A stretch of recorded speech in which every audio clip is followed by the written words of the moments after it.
ओम शांति। आज 12 सितंबर 2021 की अव्यक्त रूप से चले हुए प्यारे बाबा की मधुर महावाक्य। ओरिजिनल डेट है 19 मार्च 88। वाणी का सार है, याद में रमणीकता लाने की युक्तियां। अच्छा, आज विधाता वरदाता बाप दादा अपने मास्टर विधाता वरदाता बच्चों को देख रहे हैं। हर एक बच्चा विधाता भी बने हो तो वरदाता भी बने हो। साथ साथ बाप दादा देख रहे थे कि बच्चों का मर्तबा कितना महान है। इस संगम युग के ब्राह्मण जीवन का कितना महत्व है। विधाता वरदाता के साथ विधि विधाता भी आप ब्राह्मण हो। आपकी हर विधि सतयुग में कैसे परिवर्तित होती है वो पहले सुनाया है।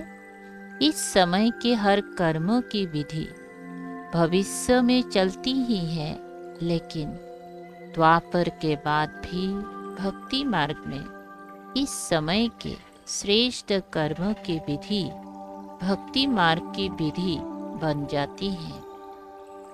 इस समय की श्रेष्ठ कर्म की विधि सो भक्ति मार्ग की विधि बन जाती है। तो पूज्य रूप में भी इस समय की विधि जीवन के श्रेष्ठ विधान के रूप में चलती है। और पुजारी मार्ग अर्थात भक्ति मार्ग में भी आपकी हर विधि नीति व रीति में चलती आती है। तो विधाता वरदाता और विधि विधाता भी हो। आपके मूल सिद्धांत सिद्धि प्राप्त होने के साधन बन जाते हैं। एग्जाम्पल, जैसे मूल सिद्धांत पाप एक है, धर्म आत्माएं महान आत्माएं अनेक है, लेकिन परम आत्मा एक है। इसी मूल सिद्धांत द्वारा आधा कल्प आप श्रेष्ठ आत्माओं को एक बाप के द्वारा प्राप्त हुआ वर्षा सिद्धि के रूप में प्राप्त होता है।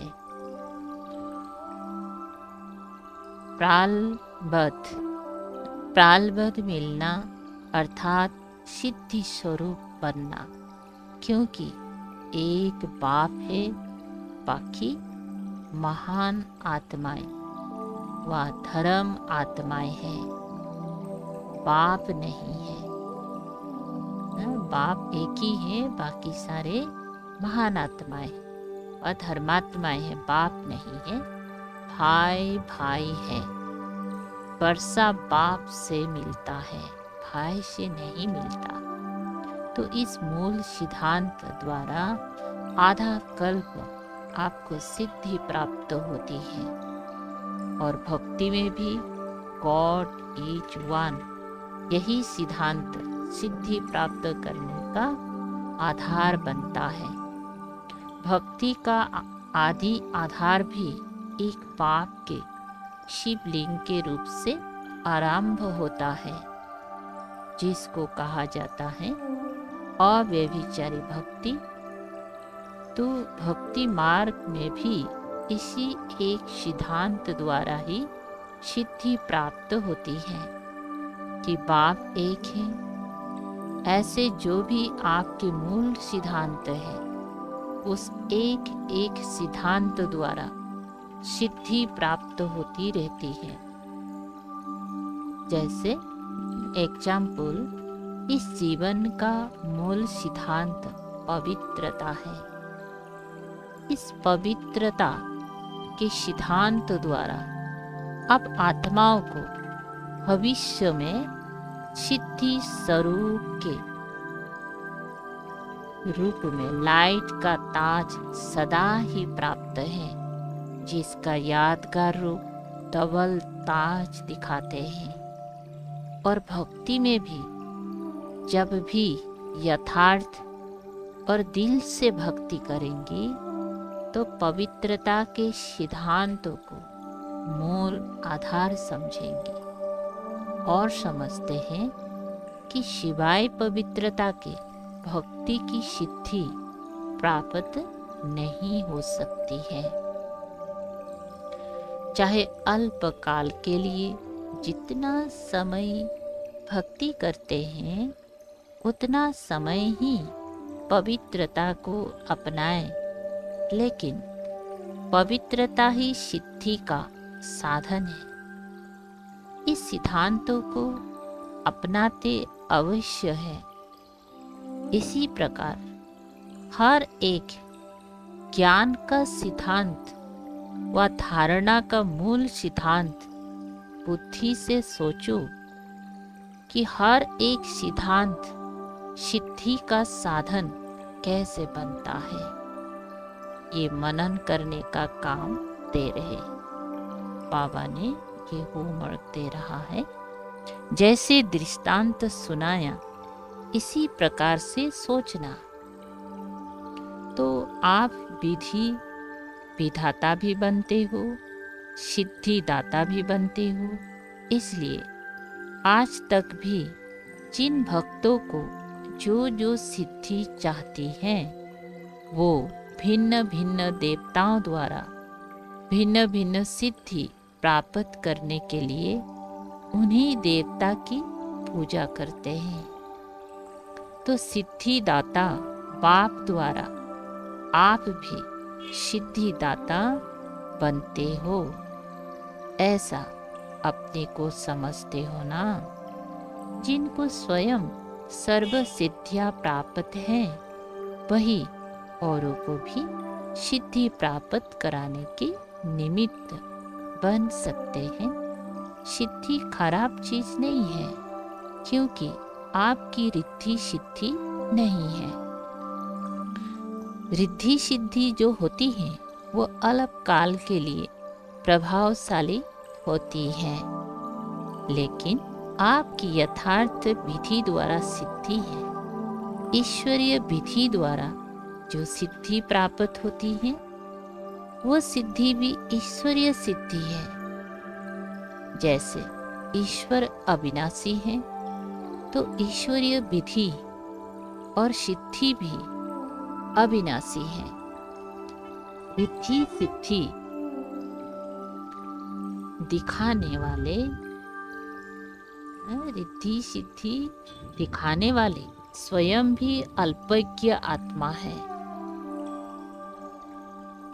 उन्हों की सिद्धि भी अल्पकाल की है, लेकिन आपकी सिद्धि सिद्धांत की विधि द्वारा सिद्धि है। इसलिए आधा कल्प स्वयं सिद्धि स्वरूप बनते हो और आधा कल्प आपके सिद्धांत द्वारा भक्त आत्माएं यथाशक्ति तथा फल की प्राप्ति व सिद्धि की प्राप्ति करते आते हैं, क्योंकि भक्ति की शक्ति भी समय प्रमाण कम होती जाती है। सतु प्रधान भक्ति की शक्ति भक्त आत्माओं को सिद्धि की अनुभूति आजकल के भक्तों से ज्यादा कराती है। इस समय की भक्ति तमु प्रधान भक्ति होने के कारण ना यथार्थ सिद्धांत रहा है ना सिद्धि रही, तो इतना नशा रहता है कि हम कौन हैं। सदा इस श्रेष्ठ सम्मान की स्थिति की सीट पर सेठ रहते हो। कितनी ऊंची सीट है। जब इस स्थिति की सीट पर सेठ स्थिर रहते हो तो बार बार अपसेट अस्थिर नहीं होंगे। यह पोजीशन है ना, कितना बड़ा पोजीशन है। विधि विधान सिद्धि दाता। तो जब इस पोजीशन में स्थित होंगे तो माया अपोजिशन नहीं करेंगे, सदा ही सेफ रहेंगी। ऑफसेट होने का कारण ही यह है कि अपनी श्रेष्ठ स्थिति की शीट से साधारण स्थिति में आ जाते हो।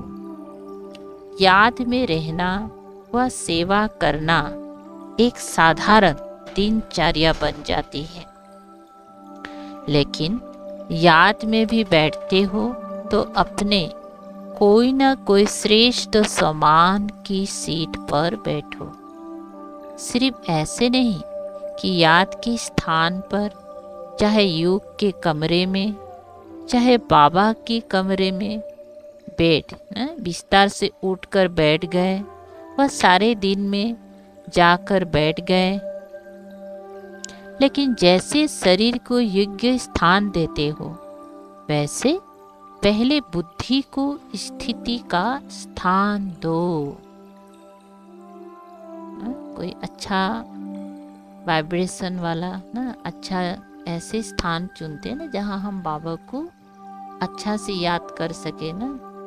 वातावरण को भी देखते हैं ना बाहरी रूप से। तो बाबा ने क्या कहते हैं, तो सबसे पहले बुद्धि को भी ऐसी स्थिति का स्थान दो।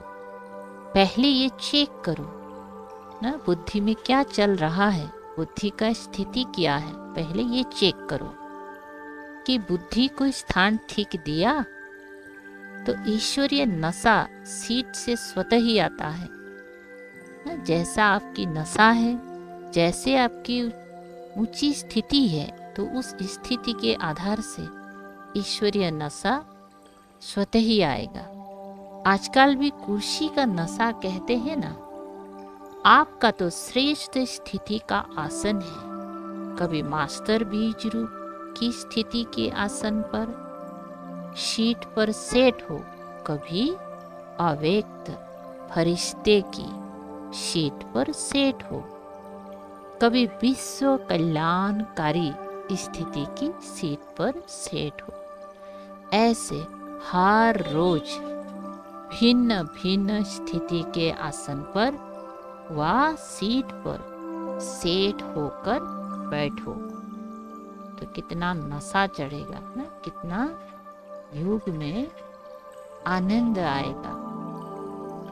अगर किसी को भी सीट सेट नहीं होती है तो हलचल करते हैं ना, कभी ऐसा करेंगे कभी वैसा करेंगे ना। सीट अगर कंफर्टेबल ना हो तो कैसा लगता है, ये तो अनुभव है ना। तो इसी प्रकार बुद्धि की सीट भी अगर सेटिंग नहीं है, कोई भी स्थिति से कोई भी स्थिति में स्थित नहीं है, ऊंची स्थिति में, ऐसा ऊंची स्थिति का आसन में बुद्धि को नहीं बिठाया, तो बुद्धि भी हलचल होते रहेंगे।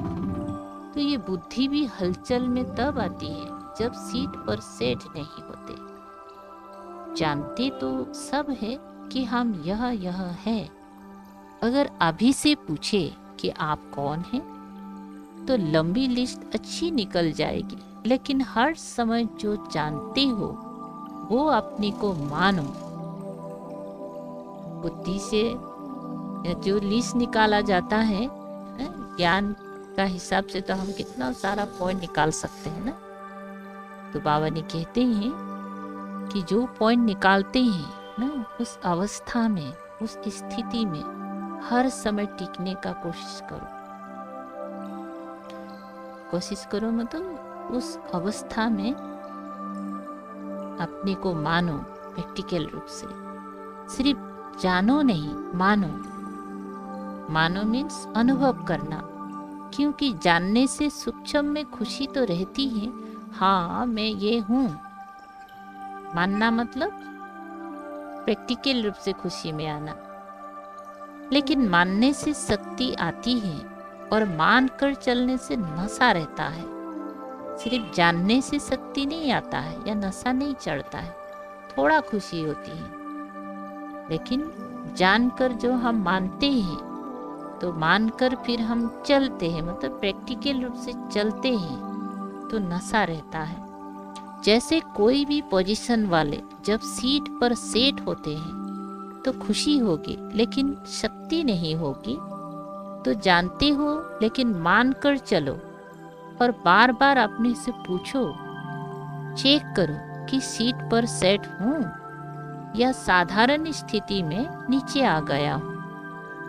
जैसे मास्टर सर्वशक्तिवान, तो कहने में तो कितना ऊंचा स्थिति लगता है ना। अगर हम स्थिति में स्थित नहीं है, साधारणता में साधारण स्थिति में आ जाते हैं, तो वो सोमान का खुशी या सोमान का शक्ति हमें अनुभव नहीं होगा। जो औरों को सिद्धि देने वाले हैं वो स्वयं हर संकल्प में, हर कर्म में सिद्धि स्वरूप अवश्य होंगे, दाता होंगे। सिद्धि दाता कभी ये सोच भी नहीं सकते कि जितना पुरुषार्थ करते हैं वह मेहनत करते हैं, इतनी सिद्धि दिखाई नहीं देती है। वह जितना याद में अभ्यास करते हैं उतनी सिद्धि नहीं अनुभव होती है। इससे सिद्ध है कि सीट पर सेट होने की विधि यथार्थ नहीं है, रमणीक ज्ञान है। रमणीक अनुभव स्वतः ही सुस्ती को भगा देता है। ये तो कोई कहते हैं ना, वैसे नींद नहीं आएगी लेकिन योग में नींद अवश्य आएगी। ये क्यों होता है? ऐसी बात नहीं कि थकावट है, लेकिन रमणीक रीति से और नेचुरल रूप से बुद्धि को सीट पर सेट नहीं करते हो। तो सिर्फ एक रूप से नहीं लेकिन वैरायटी रूप से सेट करो। योग में क्या आना चाहिए? रमणीकता होना चाहिए, खुशी भी होना चाहिए, आनंद आना चाहिए, तब नींद फिट जाता है। वही चीज अगर वैरायटी रूप से परिवर्तन कर यूज करते हैं तो दिल खुश होती है। चाहे बढ़िया चीज हो, लेकिन अगर एक ही चीज बार बार खाते रहो, देखते रहो तो क्या होगा? ऐसे बीच रूप बनो, लेकिन कभी लाइट हाउस के रूप में, कभी माइट हाउस के रूप में, कभी वृक्ष के रूप में, बीज के रूप में, कभी वृक्ष के ऊपर बीज के रूप में, कभी सृष्टि चक्र के ऊपर टाप पर खड़े होकर सभी को शक्ति दो। जो भिन्न भिन्न टाइटल मिलते हैं वह रोज भिन्न भिन्न टाइटल अनुभव करो। कभी नूरे रतन बन बाप के नैनों में समाया हुआ हूँ, इस स्वरूप की अनुभूति करो। कभी मस्तक मणि बन, कभी तख्त नसीन बन, भिन्न भिन्न स्वरूपों का अनुभव करो, वैरायटी करो तो रमणीकता आएगी। बाप दादा रोज मुरली में भिन्न भिन्न टाइटल देते हैं। क्यों देते हैं? उसी सीट पर सेट हो जाओ और सिर्फ बीच बीच में चेक करो। पहले भी सुनाया था कि ये भूल जाते हो। 6 घंटे 8 घंटे बीत जाते हैं, फिर सोचते हो, इसीलिए उदास हो जाते हो कि आधा दिन तो चला गया, नेचुरल अभ्यास हो जाए, तभी विधि विधाता व सिद्धिदाता बन विश्व की आत्माओं का कल्याण कर सकेंगे। समझा? अच्छा, आज मधुबन वालों का दिन है। डबल विदेशी अपने समय का चांस दे रहे हैं, क्योंकि मधुबन निवासियों को देखकर खुश होते हैं। मधुबन वाले कहते हैं, महिमा नहीं करो, महिमा बहुत सुनी है। महिमा सुनते ही महान बन रहे हैं, क्योंकि ये महिमा ही ढाल बन जाती है। जैसे युद्ध में सेफ्टी का साधन ढाल होती है ना, तो ये महिमा भी स्मृति दिलाती है कि हम कितनी महान हैं।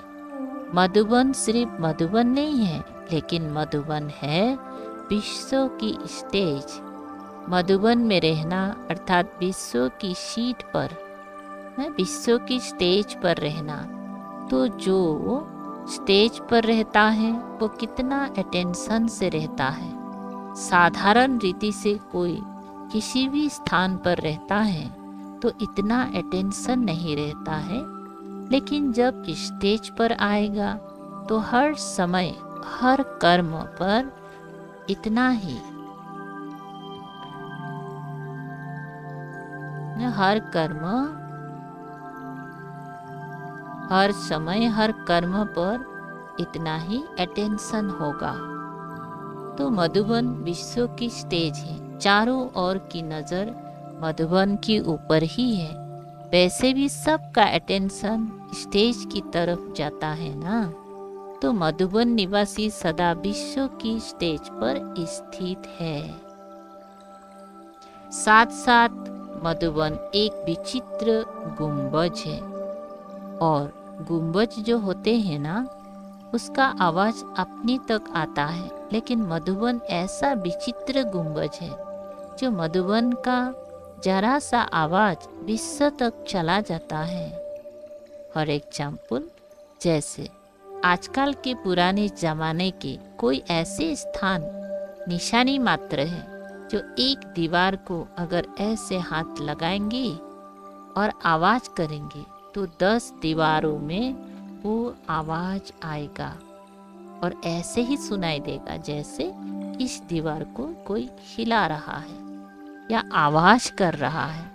तो मधुबन ऐसा विचित्र गुंबज है जो मधुबन का आवाज सिर्फ मधुबन तक नहीं रहता, लेकिन चारों ओर फैल जाता है। ऐसे फैलता है जो मधुबन में रहने वालों को पता भी नहीं होगा। लेकिन विचित्रता है ना, इसीलिए बाहर पहुंच जाता है।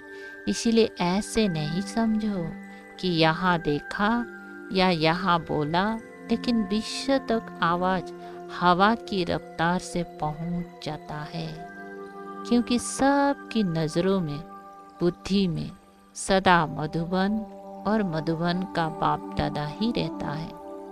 तो जब मधुबन का बाप नज़रों में रहता है तो मधुबन भी आएगा ना। मधुबन का बाबा है तो मधुबन तो आएगा ना। और मधुबन में सिर्फ बाबा तो नहीं है, बच्चे भी हैं। तो मधुबन वासी स्वतः ही सबकी नज़रों में आ जाते हैं। कोई भी ब्राह्मण से पूछो, चाहे कितना भी दूर रहता हो, लेकिन क्या याद रहता है? मधुबन और मधुबन का बाबा। तो इतना महत्व है मधुबन वासियों का, समझा?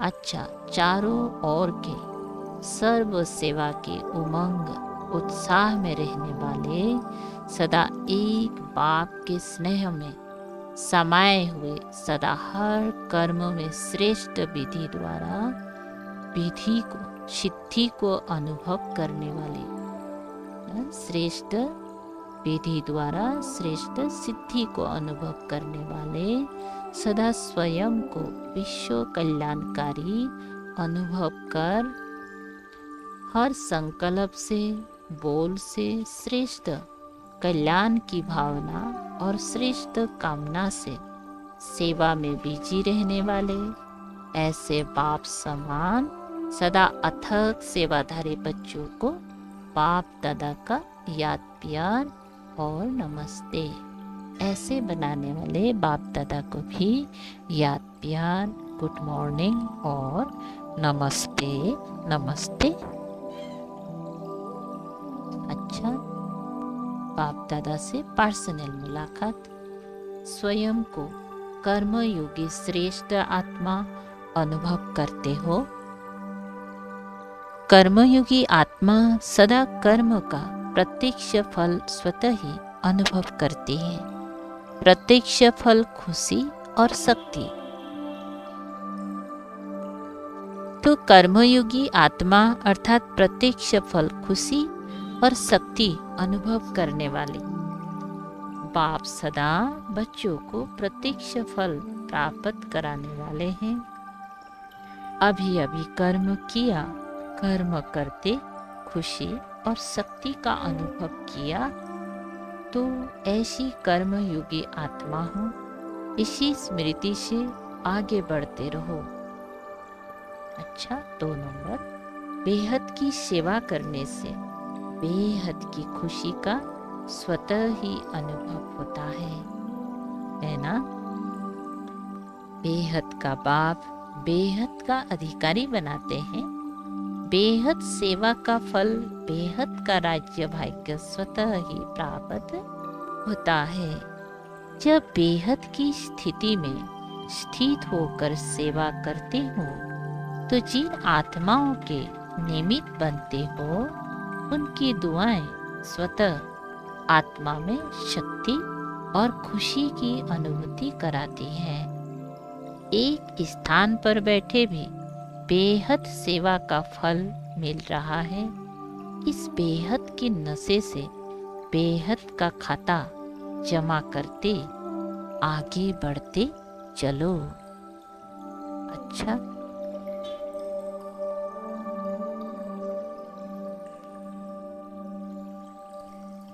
आज का वरदान है, सेकेंड में देह रूपी चोले से न्यारा बन कर्म भोग पर विजयी प्राप्त करने वाले सर्वशक्ति संपन्न भव। विस्तार, जब कर्म भोग का जोर होता है, कर्मेंद्रिया कर्म भोग के बस अपनी तरफ आकर्षित करती है, अर्थात जिस समय बहुत दर्द हो रहा हो, ऐसे समय पर कर्म भोग को कर्म युग में परिवर्तन करने वाले साक्षी हो, कर्मेंद्रियों से भोगाने वाले, कर्मेंद्रियों से भोगवाने वाले ही सर्वशक्ति संपन्न अष्टरत्न विजयी कहलाते हैं। ना कर्म भोग को भी कर्मयुग का रूप में साक्षी होके कर्मेंद्रियों से भोगाने वाले सर्वशक्ति संपन्न अष्टरत्न विजयी कहलाते हैं। इसके लिए बहुत समय का देह रूपी चोले से न्यारा बनने का अभ्यास हो। जैसे दादियों ने अनुभव किया, कितना बीमारी होते भी साक्षी होके देखा ना। ये वस्त्र दुनिया की व माया की आकर्षण में टाइट अर्थात खींचा हुआ ना हो, तब सहज उतरेगा। स्लोगन, सर्वों का मान प्राप्त करने के लिए निर्माण चित्त बनो। निर्माणता महानता की निशानी है। बाबा क्या कहते हैं? सर्व का मान प्राप्त करने के लिए निर्माण चित्त बनो। निर्माणता महानता की निशानी है। तो जितना महान उतना निर्माण।